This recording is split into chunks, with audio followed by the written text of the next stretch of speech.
Sa gitna ng ingay, may tinig na matatag. Sa mata ng sumusuporta, lider na hindi urong sa paglakad. Bongbong Marcos, pangalan na matibay. Sa bayan na to paniniwalang binibigkas.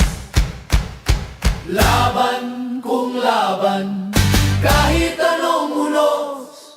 Sa kwento ng naniniwala, hindi siya nauupos. Korupsyon ang kalaban, sa salaysay ng masa. Hangad ay ayos na bukas, bansay umaasa. Makatao ang galaw, para sa bayan ang isip. Sa paningin ng iba, siya ang sandigan sa gitna ng dilim. Hindi perpekto ang mundo, pero may pinaninindigan. Tatag na hindi basta-basta kayang yumanig ng sinuman. Solid ang pundasyon, sabi ng mga nanali. Parang bato sa bagyo, hindi agad matitinag. Hindi lang pangalan, kundi simbolo ng lakas. Sa bayan na to, paniniwala ang umaangat. Hindi para sa lahat, at malinaw naman.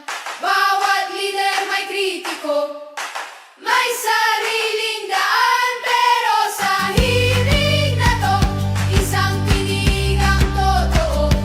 Kwento ng paniniwala mula sa pusong buo.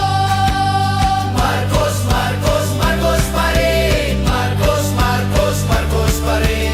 Marcos, Marcos, Marcos pa rin. Marcos, Marcos, Marcos pa rin. Itikalan ti politika, addo ti agsaw. Agdardaras ti panaweng, ket agkurang ti tao. Kadagite agsupade, makit kita ti laro. Baliktad ti sahad, interes ti nauna, no, dadumalaeng tayo. Dagi ti kontra, agtakdera kaslawag. Ngemi telikod ti sa udo ati agnag. Addo ti sahad nga ibaga, nge maramit ket awan ite matati kritiko. Puro lang panang ipakitaan. Sara Duterte nagana mabigat. Adto ti ang saludsod, apay kasta ti lakal. Addo ti agsao ti issue kontrobersya ti lawas panagabuso ti puwersa isuti ibaga dagiti agkarkararag sa o dagiti umili Apay kasta ti rigat. apay ti kabailan tayo kasla agkurang ti husto aaramid saan nasingpet ti hustisya iti amin na lugar ti rapaday to'y damag di puso ti bayan saan na hatol saan na final asaw no diket panawen ti panang dengeg panang saludsot tayo rapagas armas musika ti panawen iti kritiko nga agtagder saan na maornong ti damogin. Hey! Marcos, Marcos, Marcos pa rin. Marcos, Marcos, Marcos pa rin. Hey! Marcos, Marcos, Marcos pa rin. Marcos, Marcos, Marcos pa rin. Hey!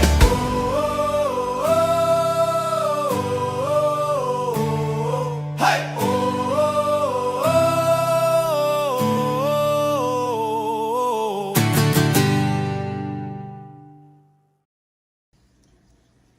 Ay nako, wag ako subukan. Diyos ko, wag niyo ako subukan. Gusto nyong malaman, ba't sila nag-away ni Martin? Oh, malalaman nyo, o ano? Ano?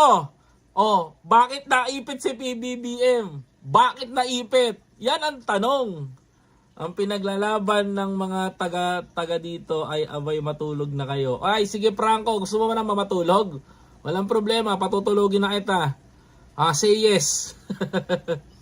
Gusto ni Sara ipasok si Gloria? Hindi ho, Mambeyang Beng. Hindi ho yun. Oh, hindi ho yun. Oh, eto na. Alam nyo ano pinagtalunan? Oh, para ito inaantay kong perfect timing upang i-explain to eh. Mga kababayan eh. Kunin nyo tong video na to at sasabihin ko na to, i-chop-chop nyo, tapos i-upload din nyo. Pagbibigyan ko kayo. Oh, pagbibigyan ko kayo, malalaman nyo na kung ano pinagtalunan ni Sara at ni Martin. Kung bakit lumala yung away. Oh, sige. Ano? Oh, ito na nga, malalaman nyo na. Oh, kung si Sara Duterte kaya niyang bakeran Kung kaya niyang bakeran si Lur Velasco para maging Senate President, House Speaker, at makapagpadala ng mali-maleta sa helicopter gamit ang helicopter ni Saldico, ano ang pinagtalunan nila ni Martin? Ito na nga. Koy about sa ano? Nako ha. Lol, brilliant content. Kaya ka malalaman ninyo eh. Dali na. Sige, i-like nyo muna yung live stream natin. Sobra naman kayo. Huwag naman kayong ganyan sa akin. No, ikalat nyo to. Papabayaan ko kayo ikalat tong video na to. I-share nyo to kasi maganda tong sinabi ko. Malalaman nyo na. Tandaan nyo, sa awayan ni Martin Romualdez at ni Sara Duterte, hindi kasali si PBBM. Nung una, tatatandaan nyo, hindi kasali si PBBM nung una. Tandaan nyo, si Martin lamang at si Sara nag-aaway. Tama? Mga kababayan ko, ang nag-aaway noon si Martin at si Sara lang. Ano sabi ni PBBM, natandaan mo?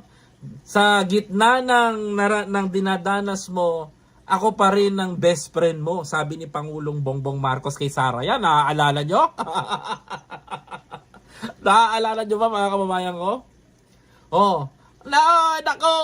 Nako, si Ma'am Ernida.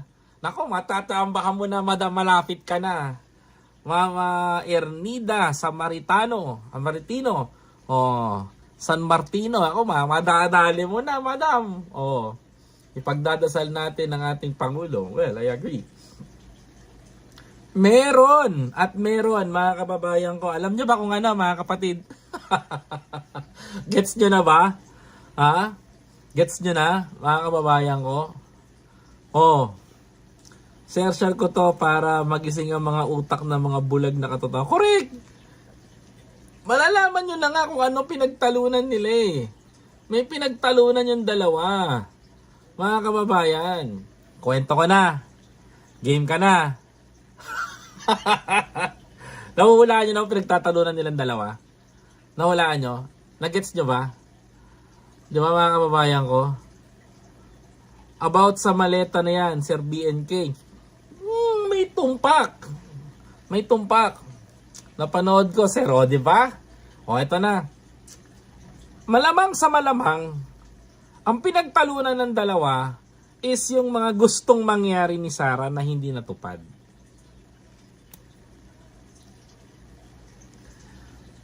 Na ayaw ni Martin. Yes! You got it! Nadali mo na naman, Ma'am Ernida San Martino. Yung mga gusto ni Sarang mangyari na ayaw ni Martin. Tama? Na ayaw ni Martin. Ano, mga kababayan? Kung si Lur Velasco at si Sara Duterte na backer niya ay nakapagpalipad ng mali-maletang pera sa chopper, mga kababayan ko, malamang sa malamang ang pinagtatalunan ni Sara Duterte at ni Martin ay pera din. Mayor ka na nga ng Davao. Gusto mo pang humawak ng House Speaker? Wow! So ngayon, maraming hindi kasi natupad noong panahon na nanalo si Sara Duterte bilang Vice President ng Pilipinas. Alam nyo kung hindi natuloy. Alam nyo ba na gusto niyang hawakan ng DND? Yeah! DND. Department of National Defense. Gusto niyang hawakan ng DND? Hindi ka nga marunong pumalag sa China? Puking ina ka? Lakas mo, tol! Diba?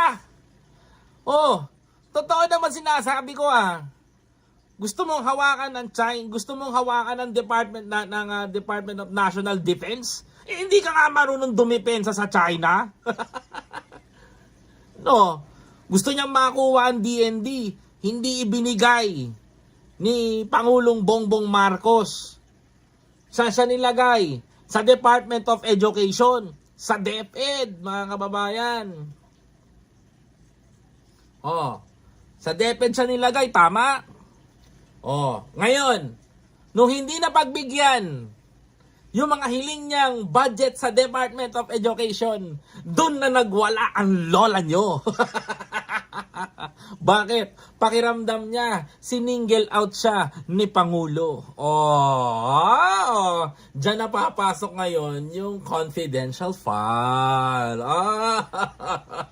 Di ba sabi ni Sara Duterte, gagalit siya kasi hindi daw siya pinagbigyan ng house daw. Ang dahilan niya sa budget para daw pampagawa daw ng ng mga school building, mga kababayan, renovation, mga kababayan ko. 'Di ba? Totoo naman sinasabi natin. 'Di ba? Mga kapatid, Ma'am Dulce Ubana, BBM tayo forever. Maraming salamat po. Nadali. Naalala nyo na, si Sara nagwala yan ng dahil, mga kababayan ko, ng dahil sa hindi napagbigyan ni Martin ang mga kagustuhan niya. Mga kapatid, anong kagustuhan? Budget. Tungkol saan? Mga kababayan ko, pera. Nadali na. Sa pera. Ngayon, alam mo, sa totoo lang, pera ang pinagtalunan. Which is ayaw ni Martin na ibigay dyan. Kasi kakainin niya rin naman. Diyos ko. Ngayon, mga kababayan ko, yung dalawang buhaya nag-away.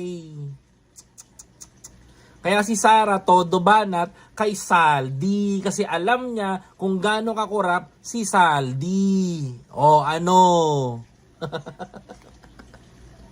Di ba? Pera ang problema, pera ang pinag-awayan, sa pera rin nagtapos ang laban.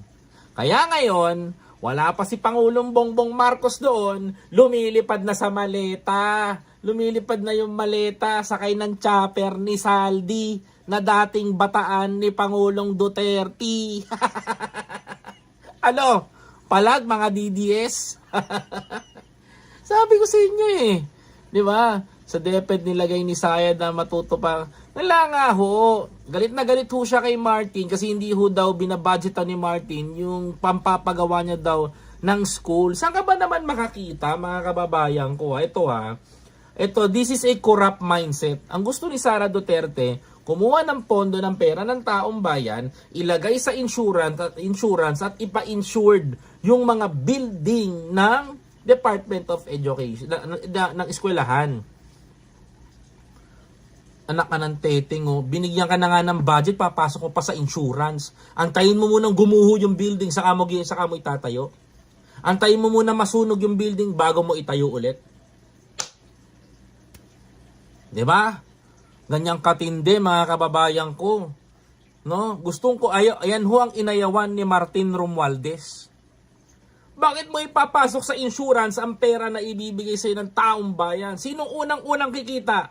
Mga kababayan ko, the insurance company. Sinong makikinabang? Mga kababayan, unang-una, insurance company. Kapag nagiba na lang o nasunog yung building, saka lang makikuha yung insurance ng mga building. Yung mindset na yan is pang-tarantado talaga.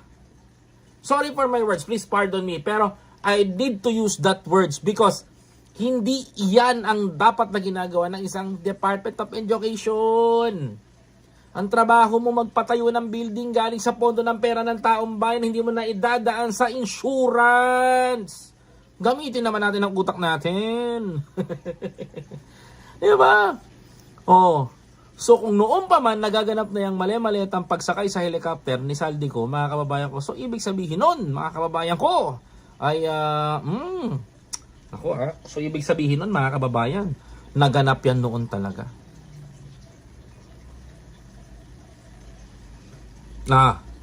Naganap ang paglimas ng pera. Exactly, Mambeyang-beng. Ganyan nila gusto padaanin ang pera ng taong bayan. You think, mga kababayan ko, dyan umalma si Martin. Sa ganyang estilo ni Sara. napasunurin si Martin Romualdez sa gusto niyang mangyari, which is hindi nangyari. Kaya nagalit si Sara Duterte nung hindi niya mapasunod si Martin Romualdez, binanatan niya. 'Di ba? Oh. Nakinig kayong lahat, 'di ba? Oh, sisid na tayo sa pinakamalalim. Let's deep dive to the deepest part. Nung bindi na sila nagkakasundo ni Martin Romualdez, mga kababayan ko, etong si Aling Maliit, gumawa ng eksena dahil kakampi ni Sara. Oh, babanatan na natin. Oh, makinig kayo mga kababayan ko ha. Listen to me. Makinig kayo sa akin, mga kababayan ko. Binanatan na ni Aling nag-usap-usap na ang mga Duterte. Si Aling Maliit, si Sara at yung tatay niya. Ang usapan, unahin natin pababain si Martin Romualdez para mahawakan natin ng Congress. Dahil pag nahawakan natin ng Congress, mapapababa na natin si PBBM using impeachment. At nung nangyari ngayon mga kababayan ko, natunugan ni Martin Romualdez, Romes back si Martin. Binaba sa Deputy Majority Leader itong si Aling Maliit at nawalan ng power.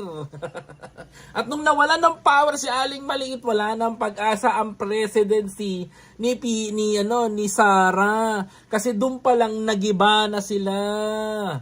Mga kababayan. At nung nagiba yung plano nilang ganon, mga kababayan ko, doon na nasali si PBBM sa kwento. Doon na nasali si PBBM at ganadong-ganado na sila na pababain si Pangulong Bongbong Marcos sapagkat lahat ng tinanim na negosyo ng mga Duterte naglaho parang bula. Inumpisahan nila mga kababayan. Hindi nyo ba naramdaman mga kababayan ko kung anong nangyari sa bayan natin after noon nagkagulo-gulo, 2 months pa lamang mga kababayan ko, pinabababa na si Pangulong Bongbong Marcos. Narinig din ninyo kung papaano pasabugin ni Maharlika yung salitang bangag si Bongbong, gumagamit si PBBM upang bumaba ang trust rating niya at masira sa taong bayan. Kahit yang si Aimee, lahat ng senador na kasama nila, lahat yan ay mga manggagamit at ganid sa pera ng taong bayan. Now you understand what happened. From the beginning, eto na, napunta tayo kung saan paano nadamay si Pangulong Bongbong Marcos sa issue ng hidwaan na yan. Hindi niyo napansin yon? Nagtalo si Martin at si Sara dahil sa pera, pinagtangkaan ni Sara Duterte at ni Gloria na makuha ang pwesto ni Martin para mapasunod si PBBM. At nung nadamay si Pangulong Bongbong Marcos sa issue at sa away ni Martin at Sara, ano ginawa ni PBBM mga kababayan ko? Sinabihan ni dating Pangulong Duterte ng ganito, putang ina, may presidente tayong adik! Yaman, naalala niyo yun? Naalala niyo mga kataga na yun? Doon sumiklab ang gulo sa pagitan ng Marcos Duterte. At nagkampi-kampihan na. At ang pinakamasakit mga kababayan ko, tignan niyo mabuti. Mga kababayan ko, gumante ang Marcos administration sa mga Duterte. Anong ginawa ng Marcos administration? Pinalaya ang Pogo. Pinakulong yung mga dapat makulong sa flood control. O, hindi pa, mali pa yan. Pinakulong yung mga sangkot, mga yung war on drugs niya, sinunog ni Presidente lahat ng pwedeng intercept na drogang pinapapasok sa Pilipinas. Hinuli yung sa Maynila, yung lending shabu na pinatatakbo ng mga general kasangkot nung panahon ng mga bata ni Digong. Number 4, mga kababayan ko. Number 4, mga kapatid, pinakulong itong si dating Pangulong Duterte ni Sonny Trillanes. Mga kababayan, number 5, napakaraming nangyaring banatan sa pagitan nila. Pero lahat ng nangyaring banatan na yan, it's because, mga kababayan ko, dahil, mga kababayan ko, sa pagiging ganid ng mga Duterte sa kapangyarihan. Kung sa tingin ko ay nakabawi si Pangulong Bongbong Marcos, oo, kasi dinaan niya sa legal ang lahat ng ginawa niya. Tama, napalayasin ang Pogo, totoo yun. Hindi po masama 'yon para sa akin. Kaya yung sa mga nagsasabi diyan, mga kababayan ko, na si Pangulong Bongbong Marcos ay ganito, ay nako, hindi ako maniniwala sa inyo because alam namin ang katotohanan, hindi nyo mababago 'yon, hindi mababago at hindi mapuputol lang story na 'yon. Yan po ang nangyari talaga. Okay? Oh. Sir Ralph Montemayor, good evening, Kuis. 'Di ba? Wow, ang hirap mag-isip, buti magaling kayong mag-imbestiga. Kawawa ang bayan. Correct, Ma'am Remedios Ramos. Hindi po mahirap mag-isip. Kasi hindi naman po kailangang isipin yan. Because that is what happened to our country. And I told you guys, lahat ng ipapaliwanag dapat natin is nasa perfect timing. Inumpisahan ni Ombudsman Remulla, dugtungan natin pa ganon. Hindi yan haka-haka. Lahat yan ay factual at masisearch mo sa balita. Mga kababayan, magmula kay Lord Velasco, pababa ng ganito, dire-diretso. Ano pinag-awayan ni Martin at Sara? Pera. Ba't nadamay si PBBM, mga kababayan ko, dahil gumanti ang House laban sa kanila at nadamay ang Pangulo sa awayan ni Sara at ni Martin. Di ba? Pera is the source of evil. Well, mga kababayan, kung ano man po ang napakinggan nyo ngayon, sana ho, ikalat ho ninyo nang mas maintindihan po ng mga maraming Pilipino. Hindi ganong kalakas ang channel na to ngayon para maglabas ako ng ganyang content. Pero, I'm sure, sa lahat po na nalalaman ko is legit and 99.999%. Right? Mga kababayan, ako po si Kuya Koy, ako po si Biyahe ni Koy. Maraming salamat po sa inyong pagsuporta.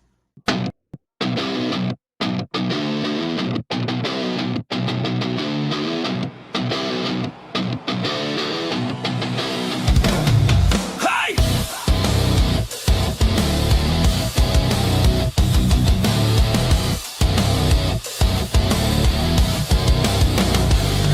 Pagalog ka ang utak, hindi na uubra. Mga pekeng balita agad mabubura. Mga troll farm, malamang susuko na. Dahil kami ang bebengga, humanda ka na. Mga makachina, mga fake